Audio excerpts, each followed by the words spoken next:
আপনি ফেসবুকে নতুন কাজ করার জন্য এসেছেন, তবে ফেসবুকের গাইডলাইন মানবেন না তা কিন্তু হবে না।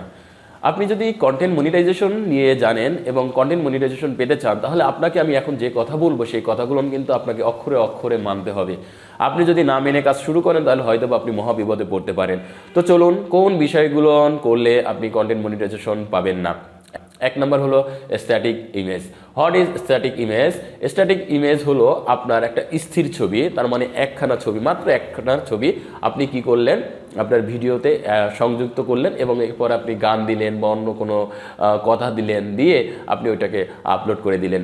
You should not do this. এটা আপনি করতে পারবেন না। আপনি যদি এটা করেন তাহলে আপনি কন্টেন্ট মনিটাইজেশন পাবেন না। অর্থাৎ কোনো স্ট্যাটিক ইমেজ ব্যবহার করা যাবে না। একটা মাত্র ছবি দিয়ে আপনি কোনো ভিডিও তৈরি করতে পারবেন না। 2 নম্বর যে বিষয়টি আছে সেটা হলো স্ট্যাটিক ইমেজ পোল।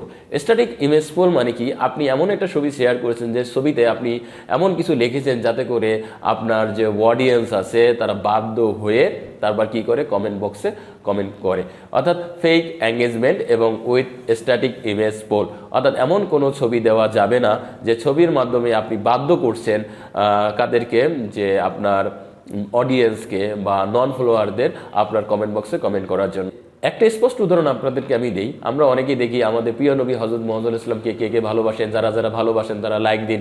এই যে এরকম টাইপের যে পোস্টগুলো আছে, বিভিন্ন রকমের পোস্ট, আমি জাস্ট একটা উদাহরণ দিলাম, এরকম কোনো কিন্তু পোস্ট করা যাবে না। আপনি যদি এরকম কোনো পোস্ট করেন তাহলে কিন্তু আপনি কন্টেন্ট মনিটাইজেশন পাবেন না। 3 নম্বর যে বিষয়টি হয়েছে সেটা 3 নম্বর যে বিষয়টি তা হলো slide show image. Slide show অর্থাৎ আমরা কি করি, অনেকেই কতগুলো ছবি পরপর সাজিয়ে সেটা এডিট করে আমরা আপলোড করি ফেসবুকে, এবং সেখানে আমরা একটা ইমোশনাল গান জুড়ে দেই বা কোনো কথা জুড়ে দেই।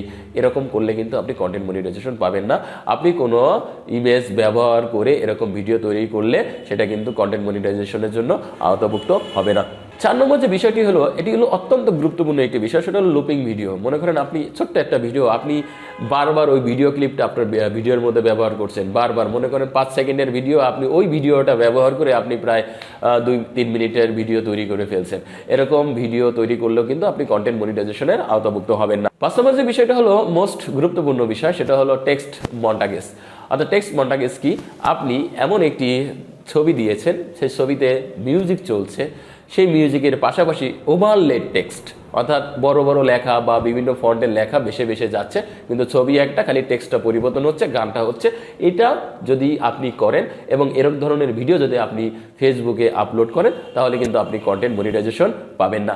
এই 5টা জিনিস যদি আপনি অ্যাভয়েড করতে পারেন তাহলে কিন্তু আপনি কন্টেন্ট মনিটাইজেশনের জন্য উপযুক্ত হবেন। তো যারা নতুন কন্টেন্ট ক্রিয়েটর তাদের জন্য আমার একটা মাত্র পরামর্শ, আমি প্রত্যেকটা ভিডিওতে আমি একটি করে আপনাদের পরামর্শ দিব, যাতে করে আপনারা সঠিকভাবে সঠিক গাইডলাইন মেনে সামনের দিকে এগিয়ে যেতে পারেন। তো আজকে প্রথম পরামর্শটা আমি আপনাদেরকে বলতে চাই, সেটি হলো আপনাদের সামনে যে ভিডিওগুলো আসবে বা যে টেক্সটগুলো আসবে, যে রিলসগুলো আসবে, আপনারা প্রত্যেকটাই ভিডিও বা রিলস কমপ্লিটলি দেখবেন।